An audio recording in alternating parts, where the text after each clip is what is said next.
హల్లెలూయ! మన ప్రభువును, రక్షకుడైన యేసుక్రీస్తు నామంలో మీ అందరికీ నా శుభాభివందనాలు. బాగున్నారా? వాక్యం చూసుకుందాం. మన పరిశుద్ధ గ్రంథాలు తెరిచినట్లుగా అయితే కీర్తనల గ్రంథము 13 అధ్యాయము మొదటి నుంచి చదువుకుందాం.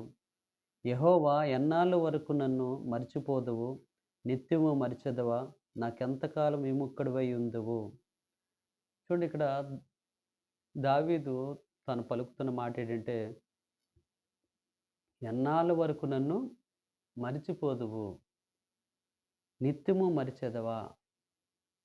దావీదు తనకొచ్చిన శ్రమలు బట్టి, తనకొచ్చిన ఇబ్బందులు బట్టి, తాను ప్రార్థన చేస్తున్నాడు దేవుడికి.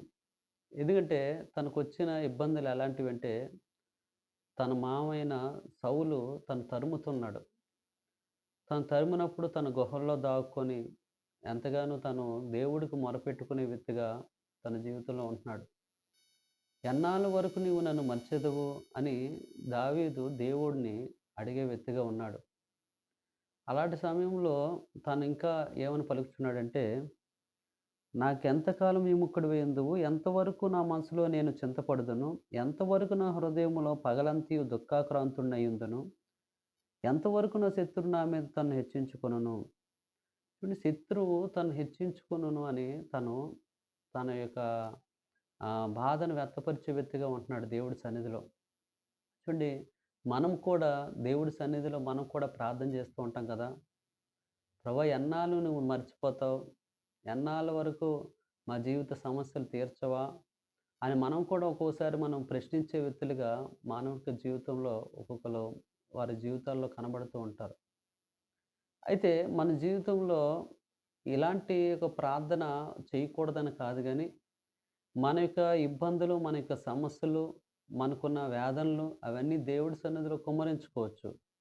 అయితే అట్ ది సేమ్ టైమ్ కిందకి కొంచెం కిందన చూసుకున్నట్లయితే చివర్లో తన ప్రార్థన ముగింపు ఎలా ఉన్నదంటే, చూడండి, 5వ వచనం చూసుకున్నట్లయితే, నేనైతే నీ కృపయందు నమ్మిక ఉంచి ఉన్నాను. హల్లెలూయా!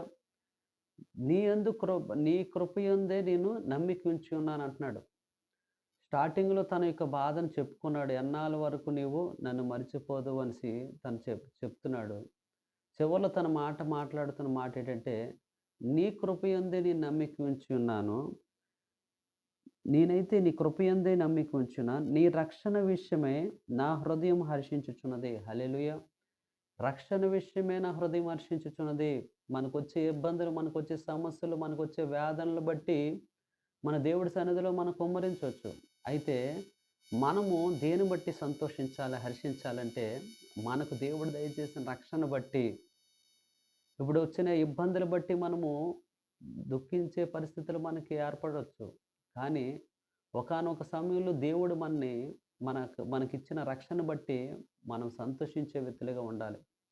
ఆయన ఎలాంటి నమ్మికతో, దేవుడి యందు నమ్మికతో ప్రార్థిస్తున్నాడంటే, తను ఎలాంటి వ్యక్తిగా ప్రార్థిస్తున్నాడంటే, యెహోవా నాకు మహా ఉపకారములు చేసి ఉన్నాడు అంటున్నాడు. నేను ఆయన్ని కీర్తించేదను అంటున్నాడు. హల్లెలూయా! మహా ఉపకారములు ముందున చూసుకున్నట్లయితే అంటున్నాడంటే, ఎన్నాళ్ళ వరకు నన్ను మర్చిపోదువు అంటున్నాడు. ఇప్పుడు చూసుకున్నట్లయితే, చివర్లో చూసుకున్నట్లయితే తనేమంటున్నాడంటే, ఆహ్, ఉపకారములు, యెహోవా నాకు ఉపకారములు చేసి ఉన్నాడు అంటున్నాడు. మనం కూడా మన జీవితంలో కూడా దేవుడు మా జీవితంలో ఉపకారములు చేసి ఉన్నాడు. మనం విశ్వసించాలి. విశ్వసించి ఎవరి జీవితంలో ప్రార్థన చేస్తారో ఖచ్చితంగా వారి జీవితంలో దేవుడు ఆ సమస్య నుంచి విడిపిస్తాడు. దావీదు జీవితంలో ఎంతో శ్రమలు అనుభవించాడు. ఆ యొక్క అభిషేకించబడిన తర్వాత, సమూయేలు చేత అభిషేకించబడిన తర్వాత కొన్ని సంవత్సరాలు తను తరమవేయబడ్డాడు.